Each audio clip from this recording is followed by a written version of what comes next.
हम सब के लिए सबसे बड़े फख्र की बात हमारा तारुफ, हमारा इंट्रोडक्शन हुजूर के जरिए से हो जाए, इसलिए कि जिसका तारुफ नबी पाक सल्लल्लाहु तआला अलैहि वसल्लम से हो गया।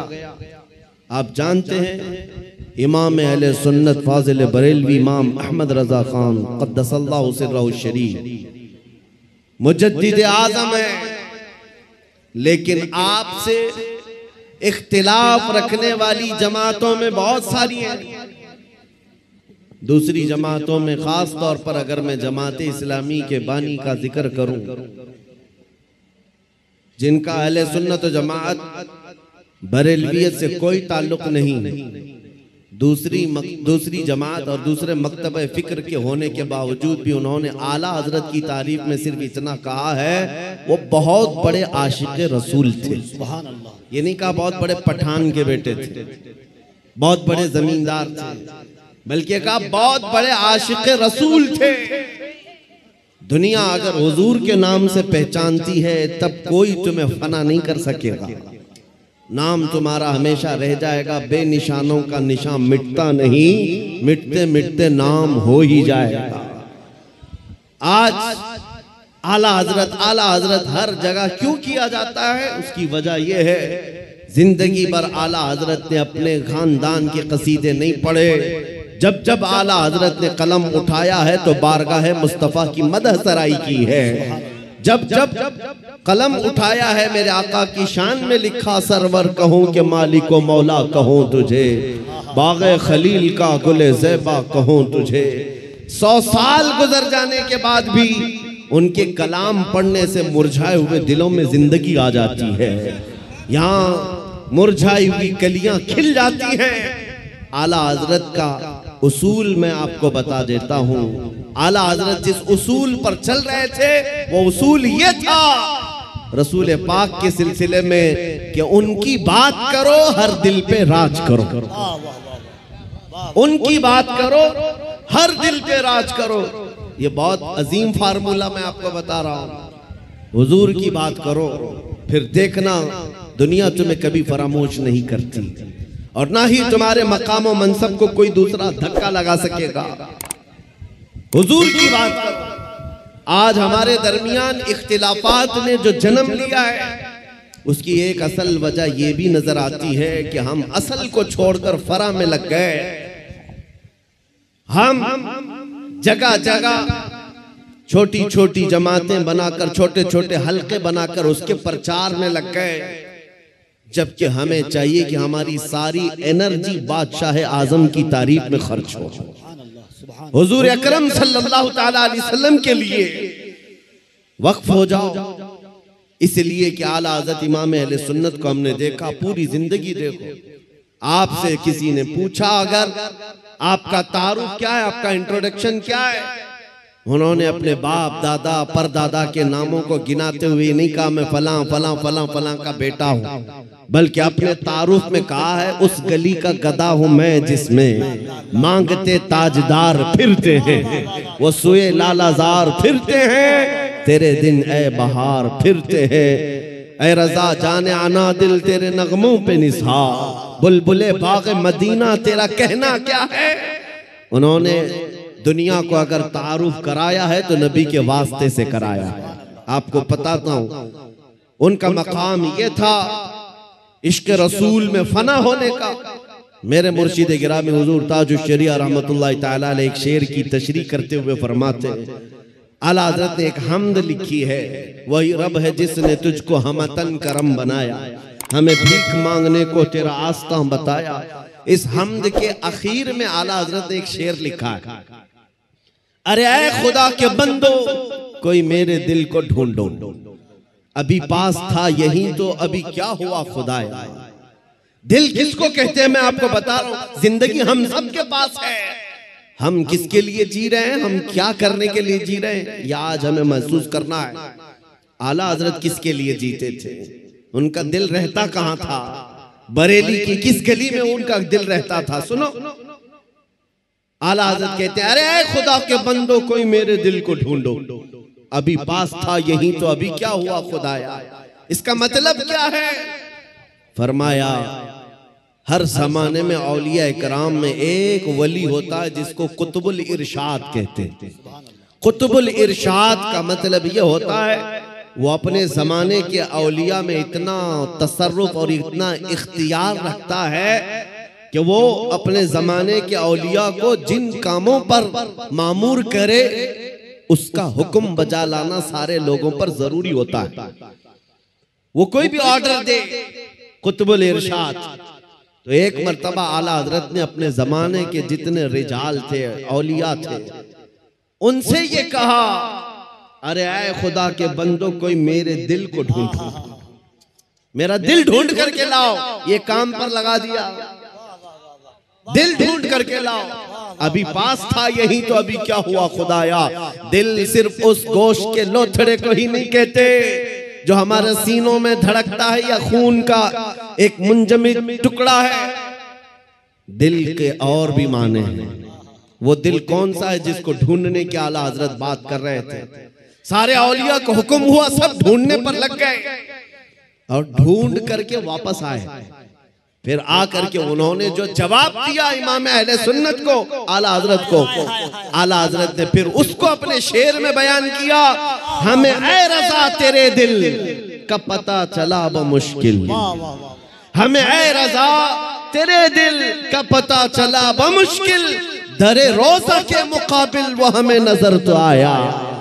ये न पूछ तकबीर, नारे रिसालत। बरेली में रह करके दिल मदीने तैयबा में धड़कता हो।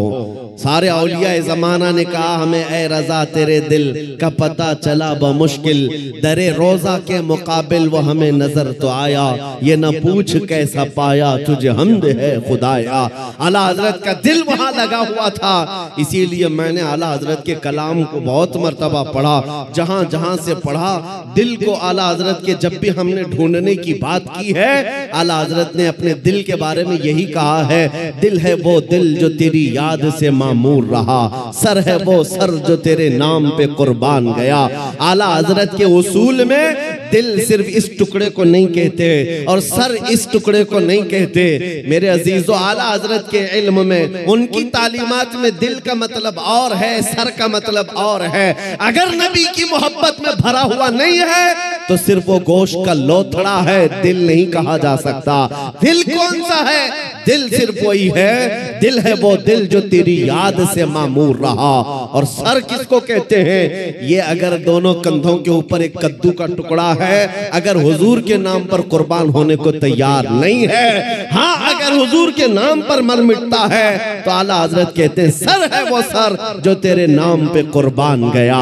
आला हजरत के दिल को हमने उनके कलाम में ढूंढा है। वो कहते हैं कहाँ है? जानो दिल होशो खिरत सब तो मदीने पहुंचे, जानो दिल होशो खिरत सब तो मदीने पहुंचे। अरे तुम नहीं चलते रज़ा, सारा तो सामान गया। उनका अपने पास कुछ नहीं था। बरेली में वो कहते हैं जान भी चली गई, दिल भी चला गया, होश भी गया, खिरत भी गया, सब मदीने पहुंचे।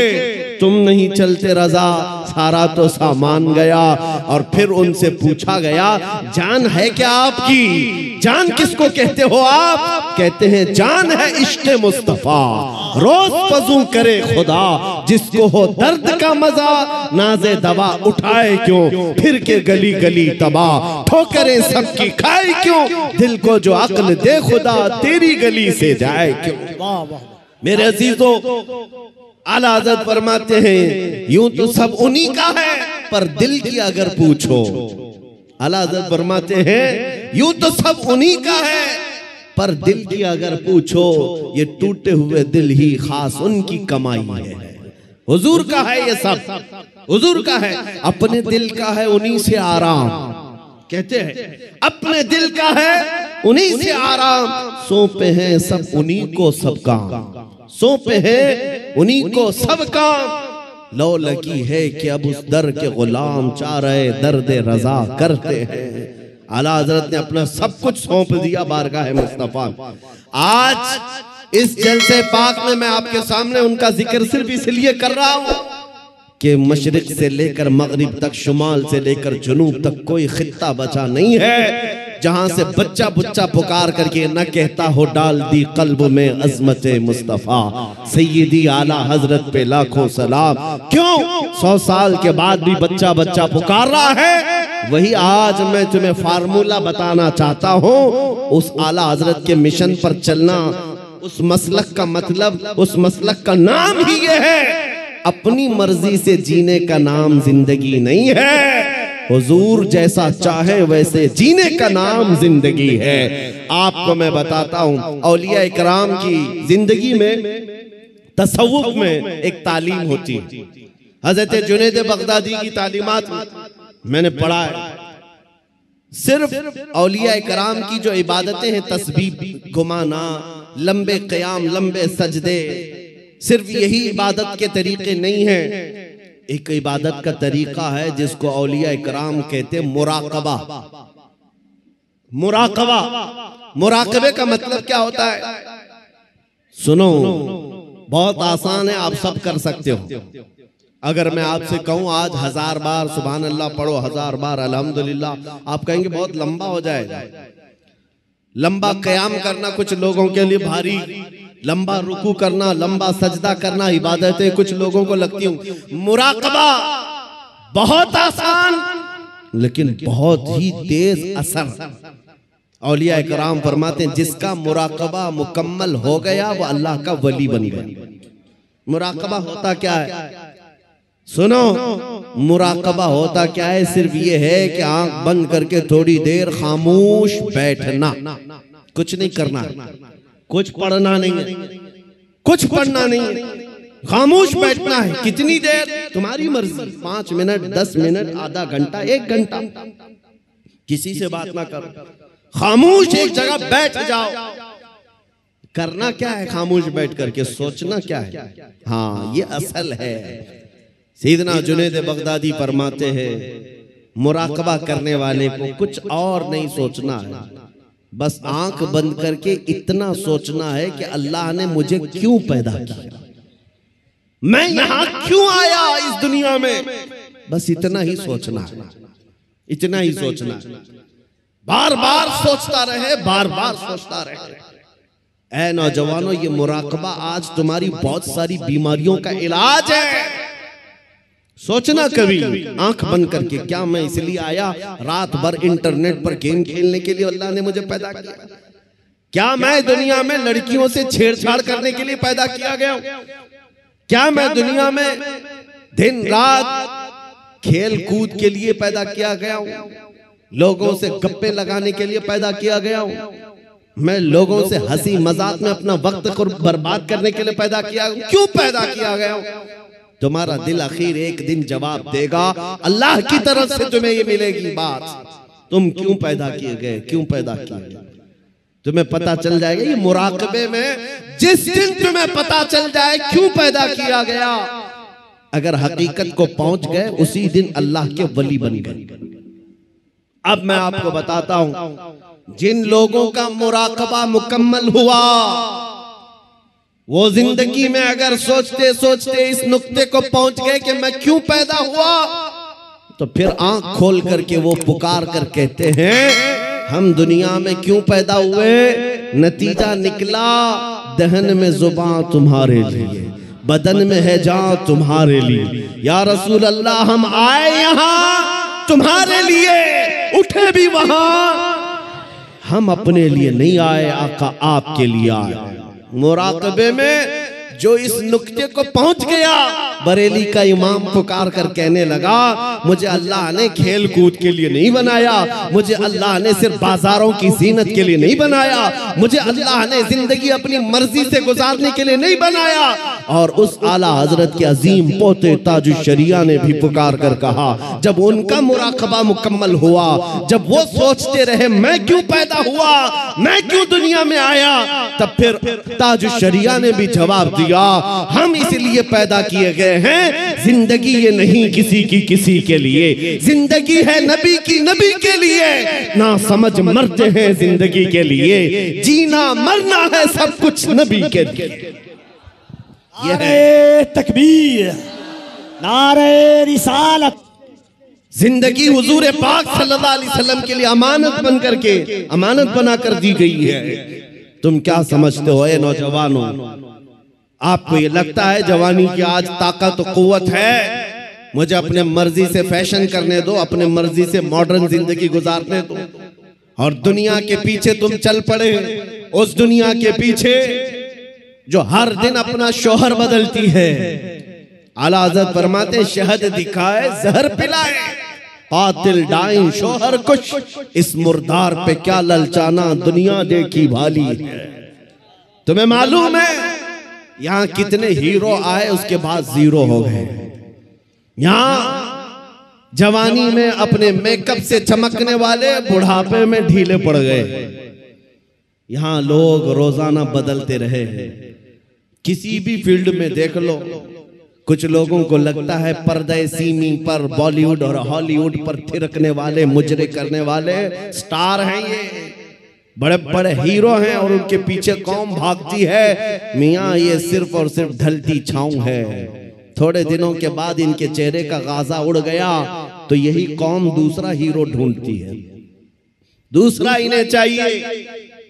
और नेता नगरी में भी देखा गया 40-40 साल बेचारे पार्टियों की खिदमत में लगे रहे, बुढ़ापे में फिर आने के बाद पार्टी ने कोने में बिठा दिया। अब तुम्हारा काम खत्म हो गया, तुम्हारा काम खत्म हो गया, अब नौजवान दूसरे आएंगे।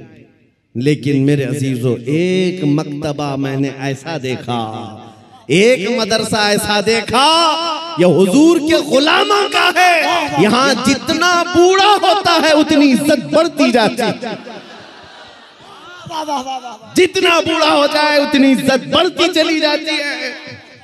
मेरे अजीजों, 85 साल 90 साल के उलमा भी आज मौजूद हैं, कौम उनको देखती रह जाती है। तुम 25 साल के 1 लाख नौजवान लाकर खड़ा कर देना और फिर एक तरफ सिर्फ ताजुल शरिया का चेहरा दिखा देना, लाखों की तरफ निगाहें नहीं जाएंगी, उस एक चमकते हुए चेहरे की तरफ लोग देखेंगे। नारे तकबीर! जरा दोनों हाथों को उठाकर बस्ती बस्ती करिया करिया,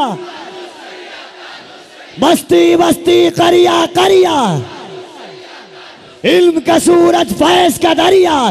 अजीजा निगरामी वक़ार, मैं ये बातें इसलिए अर्ज कर रहा हूं कि इन बुजुर्गों ने जो खूबसूरती हासिल की है वो पाउडर लाली के मेकअप से नहीं, मेरे मुस्तफा के कदमों से हासिल की है, नबी पाक की वाबस्तगी से मिली है। लोगों को आज ये लगता होगा, मैं आपको बताऊं, तहदीस नेमत के लिए कह रहा हूं, मैं अपनी बड़ाई अपनी फजीलत की बात नहीं कर रहा हूं। किसी को अगर ये लगता हो कि सोशल मीडिया की वजह से इनको बहुत ज्यादा लोग चाहने लग गए, सोशल मीडिया यूट्यूब इंस्टाग्राम सब इन्होंने फैला रखा है, इसलिए भीड़ जमा हो गई, हजारों लोग सोशल मीडिया पर हरकतें कर रहे हैं, बहुत वहां मैदान में मौजूद हैं, मगर मेरे अजीजों ये मेरे फन का कमाल नहीं है। आज जहां जाएं परवानों का हुजूम जो मेरे सामने नजर आता है, बात सिर्फ इतनी है, जब तक के मदीने से इशारे नहीं होते, रोशन मेरी किस्मत के सितारे नहीं होते, ये नाज़ी अंदाज हमारे नहीं होते, झोली में अगर टुकड़े तुम्हारे नहीं होते, जब तक बिके न थे तो कोई पूछता न था, या रसूल अल्लाह तुमने खरीद कर हमें अनमोल कर दिया। नारे तकबीर, नारे रिसालत, नाजदारे खत्मे नबूवत, नामूसे मुस्तफा, अज़मते मुस्तफा, शौकते मुस्तफा। मेरा यकीन है सारा सोशल मीडिया फना हो जाए, मैं किसी पहाड़ के अंदर बैठकर मेरे नबी की बात करूं, मेरा खुदा कादिर है, वो लाखों के दिलों में हमारी बात को पहुंचाएगा। ये कमाल मैं इसका नहीं समझता सोशल मीडिया के जरिए से, इंटरनेट का दौर हो, नहीं मेरे अजीजों, हुजूर की अजमत बयान करो, चाहे तुम तन्हा हो, मौला पूरी कायनात में तुम्हारे चर्चे फैला देता है। ये रब्बे जुल जलाल की शान है। इब्राहीम अलैहिस्सलाम जब मक्का मुकर्रमा से आवाज दे रहे थे तो पूरी कायनात में आपकी आवाज को अल्लाह ने पहुंचाया। रब कादिर है, जिसकी आवाज को चाहे वो पहुंचाए, लेकिन तुम्हारी लिए जिम्मेदारी आज ये है तुम इनके उनकी जय विजय करना छोड़ दो, इधर उधर के पट्टे डालना छोड़ दो। तुम्हें दुनिया चाहे जितने भी लिबास बदल लो, दुनिया तो हुजूर के नाम से ही पहचानती, ये बात तय है। तुम जहां जाओगे हुजूर के नाम से तुम्हें पहचानती। जिस दिन तुमने नाम कहा, तुमको ये नहीं कहेंगे बिहार का है, पटना का है, फलां का है। दुनिया तुम्हें अगरचे गांव के नाम से जान जाएगी, लेकिन तुम्हारी निस्बत वो सीधे मदीने के ताजदार से जोड़ कर देखती, ये पक्की बात है। और आपको क्या इस बात पर कोई आपत्ति है कि दुनिया हुजूर की गुलामी से आपको पहचाने तो आपको ऐब लगता है? फखर होगा कि नहीं होगा? अगर हुजूर की गुलामी से दुनिया तुम्हें पहचानने पर फखर होगा तो मेरी बात सिर्फ इतनी सुन लो, पूरे के पूरे ही गुलाम क्यों ना हो जाए। जब गुलाम होना ही है तो पूरे क्यों ना हो जाए। आला हजरत ने क्या खूब कहा, आज ले उनकी पनाह, आज मदद मांग उनसे, कल न मानेंगे क़यामत में अगर मान गया। उन्हें जाना उन्हें माना, न रखा गैर से काम, लिल्लाहिल हम्द मैं दुनिया से मुसलमान गया। आज मैं आपको बात बताता हूँ, इमाम गजाली रहमतुल्लाह ताला अलैह से पूछा गया, जब उम्मत पर कोई सख्त वक्त आ जाए, तवज्जो चाहता हूँ, इलाज, उम्मत पर ऐसी कठिनाई आ जाए कि फितनों का उरूज हो जाए, फितने बहुत बढ़ जाएं, उम्मत मुस्तफ़ा की शौकत पर सवाल आ जाए, ऐसे वक्त में इलाज क्या है उम्मत मुस्तफ़ा के लिए, क्या आप हल बताते हैं? आज हमसे भी लोग पूछते हैं, इंटरव्यू में पूछते हैं, मुसलमानों के लिए हल क्या है? इमाम गजाली ने फरमाया, एक ही हल है, इनके सीनों को हुजूर की मोहब्बत से भर दिया जाए, हुजूर की मोहब्बत से भर दिया जाए। मेरे अजीजों, लोग मुझे उर्सों में भी बुलाते हैं, पता नहीं कितने कितने जलसों में बुलाते हैं, मैं तो बात सिर्फ हुजूर की करता हूं। वजह सिर्फ ये है, मैंने सबको समझा रखा है, आज हमें इलाज करना है, जिस चीज की जरूरत है वही दो। जब इलाज कंप्लीट हो जाए इंशाअल्लाह ये जिस जगह भी ले जाओगे ये खड़े हो रहे। इमाम गजाली ने फरमाया, इनके दिलों को हुजूर की मोहब्बत से भर दो। तो आपसे पूछा गया, वैसे तो हर मुसलमान कहता है मुझे हुजूर से मोहब्बत है, अभी मैं पूछूं, एक हाथ में दो दो हाथ उठाएंगे, हुजूर से मोहब्बत है या नहीं? अगर अभी सवाल करे, हर कोई पुकार कर कहेगा हाँ हुजूर से मोहब्बत है, मैं तो जान देने को तैयार, हर कोई कहेगा। इमाम गजाली ने फरमाया, हाँ हर कोई कहता तो है, लेकिन बात क्या है सुनो, इंसान की फितरत है और दुनिया का दस्तूर है, जो इंसान जिससे जितनी मोहब्बत करता है दिन में उसका बार बार जिक्र भी करता है, बार बार उसको याद करता है, बार बार याद करता है। और जब बार बार किसी का जिक्र करने लग जाए तो समझ लो उसका दिल भर गया है, इश्क से, मोहब्बत से भर गया है। और नहीं, जिक्र ही नहीं करता, यूं ही कहता है, तो वो झूठा आदमी है, वो झूठ बोलता है। हुजूर से मोहब्बत, हुजूर से मोहब्बत कहता तो है, लेकिन उसकी जिंदगी में नजर कभी नहीं आता। कहीं ऐसा तो नहीं मेरे अजीजों, आज मैं नौजवानों को देखता हूं, फिल्मी गानों के इनको लाइनें याद हो जाती हैं, फिल्मों के डायलॉग याद हो जाते हैं, मेरे नबी की 4 हदीसें क्यों नहीं याद? अगर हुजूर से कसरत से मोहब्बत होती तो हुजूर की अदाओं से भी मोहब्बत होती, हुजूर के जुमले तुम्हारी जुबानों पर गर्दिश कर रहे होते, बार बार तुम उनका जिक्र कर रहे होते। और फरमाया बुजुर्गों ने, जो कसरत से हुजूर पर दुरूद पढ़ता रहता है दिन भर रात भर, समझ लो उसका दिल भरा हुआ है हुजूर की मोहब्बत से, क्योंकि बार बार वो जिक्र कर रहा है, बार बार याद कर रहा है। एक बुजुर्ग की बात मैं आपको बताता हूं, एक बुजुर्ग ने एक शख्स की तरबियत कैसी की थी। मुरीद था, अपने शेख से आकर कहा मोहब्बत कैसे करूं, मोहब्बत कैसी होनी चाहिए। कहा एक काम कर, मैं एक भैंस तुझे देता हूं, उसको पाल। बिहार वाले अच्छी तरह समझ सकते हैं, भैंस बुजुर्ग ने अपने मुरीद को दी और कहा इसकी बहुत अच्छी देखभाल करना, बार बार इसका ख्याल रखना। कहा ठीक है, 1 महीने के बाद आना, मुलाकात करना। 1 महीने के बाद आया। हजरत ने पूछा कैसा है, क्या हाल है? कहा मैं बहुत अच्छा हूं। तेरी भैंस कैसी है? कहा वो भी बहुत अच्छी है। तुम खाना खाए? कहा हाँ मैं खाना खा लिया। तुम्हारी भैंस? हाँ वो भी खाना खा चुकी है।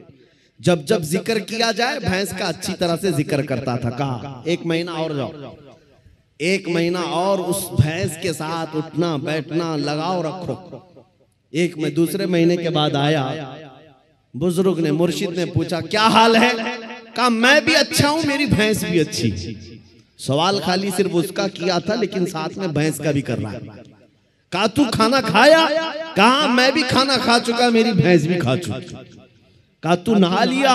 कहा मैं भी नहाया हूं, मेरी भैंस भी नहाई। जो बात करे अपने साथ अपनी भैंस का भी जिक्र। बुजुर्ग ने कहा 1 महीने और अपनी भैंस से करीब रहे, उसके बाद फिर तीसरे महीने मुलाकात करेंगे। 3 महीने गुजर गए। 3 महीने के बाद जब वो आया तो बुजुर्ग मुर्शिद ने पूछा क्या हाल है? कहा मेरी भैंस बहुत अच्छी। अब जुमला बदल गया। अभी खैरियत इसकी पूछी जा रही है, जवाब ये अपनी भैंस का दे रहा है। पूछा बुजुर्ग ने खाना खा चुका? कहा मेरी भैंस तो खा चुकी। तू नहाया? कहा मेरी भैंस तो नहा चुकी। मेरे अजीजों ये मिसाल बिला तशबीह बिला तमसील। उस बुजुर्ग ने कहा मोहब्बत ऐसी होनी चाहिए जब इंसान को पूछा जाए तो अपने आप को भूल जाए, अपने महबूब का जिक्र करने लग जाए। जब वो कमाल को पहुंचता है सिर्फ उसकी आंखों में अपने महबूब के जलवे हों। और बरेली के इमाम को हमने पढ़ा है, कोई आया बंदा गुलाब का फूल तोहफे में पेश करने के लिए, ला करके दिया, कहा इसको कबूल कर लीजिए। दुनिया में लोग गुलाब तोहफे में एक दूसरे को देते लेते हैं। इमाम फाजिल बरेलवी उस गुलाब को कबूल तो करते हैं, देखते हैं, उसके बाद मुस्कुरा कर कहते हैं ये दुनिया का गुलाब है, सुबह खिलता है शाम में मुरझा जाता है। मैं उस गुलाब से मोहब्बत करता हूं जो कभी मुरझाता नहीं है, जो जब से खिला है कभी मुरझाता नहीं। और उसके बाद कहना शुरू कर दिया सरताब कदम है तने सुल्तान ज़मन फूल, लब फूल दहन फूल ज़कन फूल बदन फूल। वल्लाह जो मिल जाए मेरे गुल का पसीना, मांगे न कभी इत्र न फिर चाहे दुल्हन फूल। क्या बात रज़ा उस चमनिस्तान करम की, ज़हरा है कली जिसमें हुसैन और हसन फूल। आला हजरत ने एक फूल को देखा,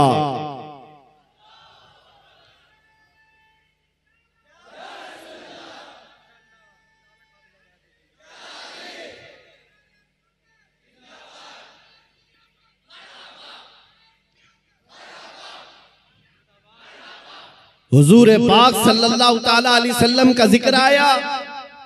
आला हजरत ने सारे फूल फूल फूल पर एक नात ही लिख दी। यह इश्क का दर्जा होता है, जिक्र अपने महबूब का ज्यादा करे, अपना नहीं। यहाँ लोग तुर्रम खां बने हुए अपने ही बड़ाइयां करने लग गए। आला हजरत ने अपनी तो छोड़ो, किसी दुनियादार की तारीफ करने पर भी रजामंद नहीं हुए। जब किसी ने कहा भी किसी का कसीदा लिख दो तो आपने यही जवाब में कहा करो मद है अहले दुवल रजा, पड़े इस बला में मेरी बला। मैं गदा हूं अपने करीम का, मेरा दीन पा रहे ना नहीं, मेरा दीन रोटी का टुकड़ा नहीं है, मैं तो गदा हूं अपने करीम का। आज उस मोहब्बत की जरूरत है, आज उस कमाल के इश्क की जरूरत है। मैं आपसे पूछता हूं मेरे अजीजों, आप हुजूर पाक सल्लल्लाहु ताला अलैहि वसल्लम से बेहद मोहब्बत करते हैं, मुझे पता है, दिल से मोहब्बत करते हैं, लेकिन जिंदगियों में उसका इम्प्लीमेंट, उसका निफास क्यों नहीं कर पाते? जिस दिन हम कौल और फेल में एक हो जाएं, जो कह रहे हैं वही करने भी लग जाएं, तो समझ लो फिर आपने इश्क का कमाल पा लिया। फिर दुनिया तुम्हारी इन हस्तियों से खौफ खाने लग जाएगी जैसे कैसर और किसरा बादिया नशीन अरब से खौफ खाती थी। जब मदीने के सहरा से निकल करके बगैर चप्पल के पैबंद लगे कपड़े पहनकर सहाबा निकले थे ईरान भी कांपने लग गया था, रोम भी कांपने लग गया था। उस वक्त की सुपर पावर ताकतों को अगर किसी ने धूल चटाया है, मेरे नबी के गुलामों ने धूल चटाया है। हुजूर के आशिकों ने उन्हें घुटने पर लाकर मजबूर कर रखा था। आपको पता है उनके नजदीक इज्जत क्या थी? आपको बताता हूँ, सैयदना उमर इब्ने खत्ताब रदियल्लाहु ताला अन्हु का दौरे खिलाफत है। मदीने से एक फौज निकली, किसरा को खत्म करके आती है। ईरान की हुकूमत जो किसरा कहलाती थी उस जमाने में खत्म कर दी गई। इस्लाम का परचम लहराया। वो दौर ऐसा था, सुपर पावर था उस वक्त ईरान, सुपर पावर ताकत थी। हजारों नहीं लाखों की फौज उनके पास थी। जब टुकड़े टुकड़े हो गए, सहाबा की हुकूमत आई, माले गनीमत हाथ आया, तो बहुत सारा माल वहां से मदीने लाया गया। उसमें कीमती सामान भी थे। उस वक्त मदीने तैयबा ईरान के बादशाह के दरबार में बिछाया जाने वाला सबसे महंगा कालीन भी मदीना लाया गया। सहाबा ने उमर इब्ने खत्ताब अमीरुल मोमिनीन रदियल्लाहु ताला अन्हु के पास वो कालीन पेश किया। कहा ये कालीन वो है, बादशाह जब किसी से बहुत खुश होता तो थोड़ी देर इस कालीन पर उसको बिठा देता और वो जिंदगी भर बैठने वाला फख्र करता, मैं बादशाह के महंगे कालीन पर बैठ कर आया हूँ, मैं बादशाह के महंगे कालीन पर बैठ कर आया हूँ। इस कालीन की अजमत है, लोग इसकी बड़ी तारीफ करते हैं, बड़ी बुलंद कालीन है। हम मदीने ले आए हैं। उमर इब्ने खत्ताब के पास दिया गया, कहा गया कि आप इसको सही जगह इस्तेमाल करें। मेरे अजीजों, सैयदना अमीरुल मोमिनीन उमर इब्ने खत्ताब ने उस कालीन को कबूल तो किया, ले जाकर के हुजूर के मिंबर पर या मेहराब पर या मस्जिद की सफों में नहीं लगाया, बल्कि कहा मस्जिद नबवी में दाखिल होने से पहले जो दरवाजा है उस दरवाजे के बाहर इस कालीन को फेंक दो। जो मस्जिद के अंदर आए वो अपने पैरों को पोंछ करके आए, पैरों को पोंछ कर अंदर आए, इसलिए कि किसरा बादशाह जिस पर बैठकर फख्र करता था, दुनिया को ये पता चल जाए वो मोहम्मद अरबी के गुलामों के धूल के बराबर होते।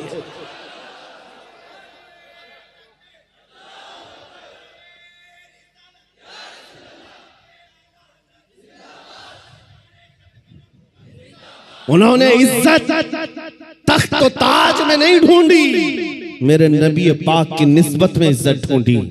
आपको पता है एक साहबी हजरत नौमान एक बादशाह के यहाँ गए थे। तवज्जो, बादशाह के यहाँ मेहमान बुलाए गए थे, कासिद बनकर गए।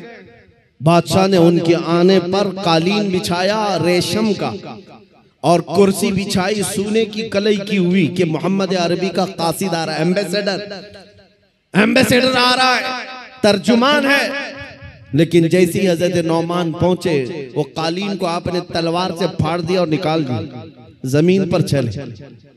फिर जब कुर्सी के पास आए, देखा सोने की कुर्सी है, पांव से धक्का मारकर गिराया और कहा मुझे सादी कुर्सी लाओ, दूसरी। बादशाह ने कहा ये इतना गुरूर है, मोहम्मद अरबी सल्लल्लाहु अलैहि वसल्लम के गुलामों में इतना एटीट्यूड। उस सहाबी ने कहा ये गुरूर और तकब्बुर नहीं है, मैं मेरे नबी का गुलाम, मेरे मुस्तफा का गुलाम। मेरे नबी की शरीयत में मर्दों के लिए रेशम भी हराम है, सोना भी हराम। मर्दों के लिए रेशम का इस्तेमाल हराम है और सोने का इस्तेमाल, गोल्ड का इस्तेमाल हराम है। बादशाह से उन्होंने कहा तू सारी दुनिया की कुर्सियों को सोने की बनाकर लाकर रख दे, तब भी नबी का ये गुलाम सबको ठोकर मारेगा, अपने नबी की शरीयत को गले लगाएगा। उसी गुलाम की आवाज थी, उसी नबी के गुलामों की आवाज थी जो आज मैं मैसेज में कहना चाहता हूं। नौजवानों, फख्र करना हो तो अपने नबी की निस्बत पर फख्र करो। दुनिया अगर आज तुम्हें मुसलमान कहती है तो दाढ़ी मुंडाकर, टोपी छुपाकर, लोगों में छुपने की कोशिश करके सेकुलर बनने की कोशिश मत करना। दुनिया पहचानती है तो और पहचान बढ़ाओ। किसी ने मुझसे पूछा था क्या इस जमाने में दाढ़ी रखना अब भी वाजिब है? मैंने कहा अब के जमाने में तो और भी बड़ा वाजिब वाजिब है, इसलिए कि जिनको तलवार और चाकू नहीं चुभती उनको हमारी दाढ़ी चुभती है। मैंने यही कहा, ऐ नौजवान, लोगों को चोटी रखने में शर्म नहीं आती, मुझे नबी की दाढ़ी रखने में क्यों शर्म आएगी? अगर लोग नंगा घूम कर फख्र कर सकते हैं, मैं मेरे नबी के अखलाक पर फख्र क्यों नहीं कर सकता? दुनिया को अगर हक है फैशन करने का, मुझे मेरे नबी की अदाओं पर फख्र करने का क्यों नहीं हक है? बस नौजवानों, खता हमसे हुई है, हम इन नंगों के पीछे भागने लग गए, अल्लाह ने हमारी इज्जत व वकार को खत्म कर दिया। नौजवानों, दुनिया अगर तुमसे पूछती है तुम्हारे पुरखों का नाम बताओ, तुम्हारे बड़ों का नाम बताओ, हमारे बड़े तो बादशाह थे, हमारे बड़े तो फलां थे फलां थे, तुम अपने पुरखों में अपने बाप दादाओं का नहीं, बल्कि यूं कहो मेरे पुरखों में जो नाम आता है वो खालिद बिन वलीद का है, मेरे पुरखों में जो नाम आता है वो सलाहुद्दीन अय्यूबी का है, वो शहाबुद्दीन गौरी का है, इसलिए कि ये वो नाम है जो अज़मत मुस्तफा के परचम लहराते थे, नबी की गुलामी में इज्जत ढूंढते थे। एक वक्त था जब यहूदी और ईसाई माएं रात को अपने बच्चों को थपक कर सुलाती थी, ये कहते हुए बच्चे सो जा वरना सलाहुद्दीन आ जाएगा। नबी के गुलामों की हैबत ऐसी थी, वो इसलिए थी कि उन्होंने अपने बलबूते अपनी ताकत पर इज्जत नहीं कमाई, मेरे नबी की निस्बत में इज्जत कमाई थी। आज भी एक ही हल है हमारे पास, वापस आ जाओ उस पॉइंट पर, उस नुक्ते पर जहां मेरे मुस्तफा ने हमें छोड़ा था, हुजूर ने सहाबा को जहां छोड़ा उस नुक्ते पर आ जाओ, इधर उधर की बात न करो। हमारी बीमारियां, हमारी खराबियां, हमारे खुराफात, हमारी बेहयाइयां, हमारी पस्ती, हमारा बैकवर्ड होना, सबका एक ही हल है, एक ही इलाज है कि मोहम्मद से वफा तूने तो हम तेरे हैं, ये जहां चीज है क्या लौह कलम तेरे।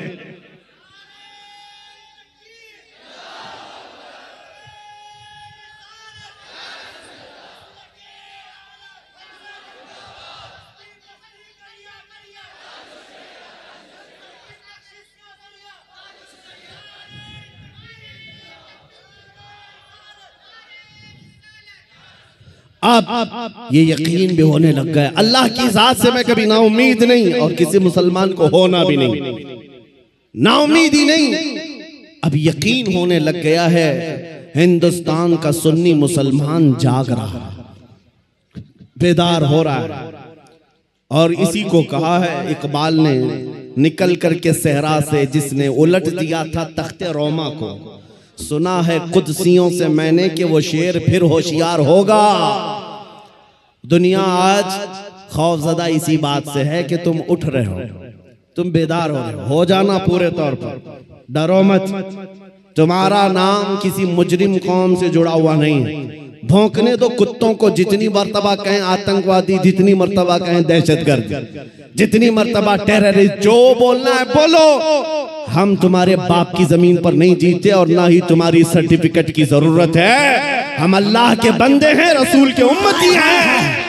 नारे तकबीर, नारे की जरूरत नहीं। जितने पाखंडी गुफे में बैठ करके प्लान बनाकर सोशल मीडिया में छोटे छोटे वीडियो वायरल करते हैं और दहशत फैलाते हैं, कभी किसी मुसलमान की मॉब लिंचिंग करके, कभी किसी के कत्ल की वीडियो वायरल करके, और कभी किसी गुफे में बैठ करके ये कहना इस्लाम का विनाश कर देंगे, इस्लाम को खत्म कर देंगे। मैं चैलेंज करता हूं, तुम अकेले नहीं, तुम्हारे जितने नाजायज बाप है सबको शामिल कर लो, जितनी नाजायज औलाद है सबको मैदान में ले आ जाओ, जितने कीड़े मकोड़े हैं सब आ जाएं। इस्लाम को चंगेज ने कुछ नहीं कर सका, हलाकू से कुछ नहीं हो सका। जिन्होंने हमारी खोपड़ियों से मीनार बना दिया था, जिन्होंने मुसलमानों के खून से दरियाए दजला को लाल कर दिया था, उस दौर में इस्लाम खत्म नहीं हो सका। तुम्हारी 5 साल की नशेड़ी हुकूमत से क्या खत्म हो सकता है?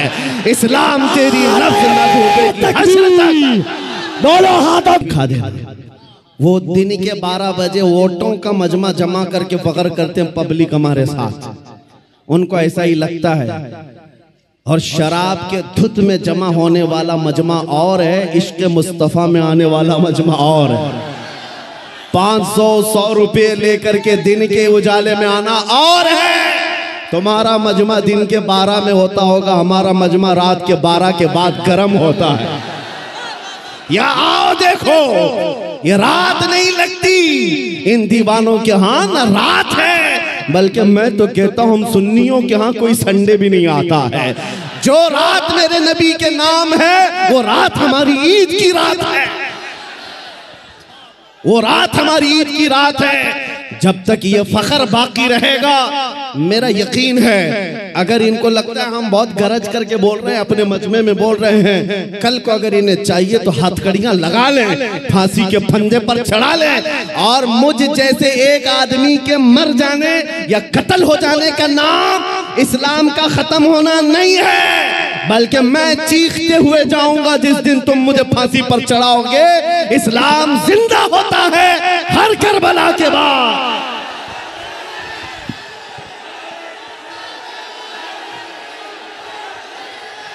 लब्बैक लब्बैक या रसूल अल्लाह, लब्बैक लब्बैक लब्बैक या रसूल अल्लाह, लब्बैक लब्बैक लब्बैक या रसूल अल्लाह। नारे तकबीर।